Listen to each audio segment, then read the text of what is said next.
Šiandien aš pradėjau naują iliustravimo, piešimo projektą,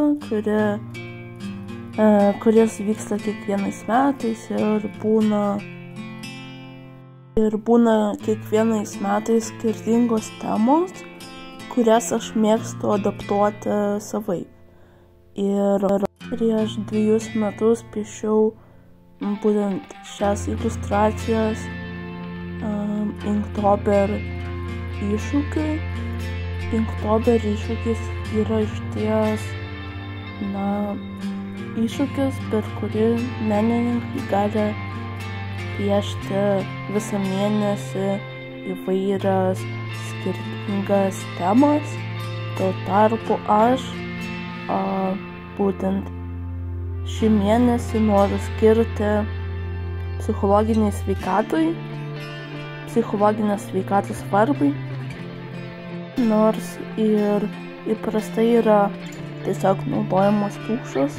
Tuo tarpu aš mėgstu naudoti įvairias priemones, įvairius stilius ir tiesiog eksperimentuoti per šį iššūkį. Ir šiaip tai nuo spalio 1 prasidėjęs yra šis iššūkis, bet aš pagal savo sugebumus jį tiesiog darau, kiek man pavyksta, nes aš tiesiog kiekvieną dieną turiu labai daug reikalų daryti ir man šis iššūkis yra kaip tiesiog dar vieną priemonę sukurti kažką įdomaus, kažkaip prisidėti prie tos temos ir vėlgi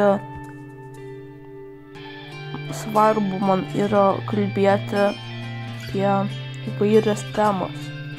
Išties, jeigu man pavyks, aš kiekvieną dieną arba kiekvieną savaitę norėčiau kelti po kažkiek video būtent psichologijos tema. Ir šiandien pirmą dieną buvo tema sapnai ir galvojau, kad yra labai išties sapnai susiję su mūsų savijauta.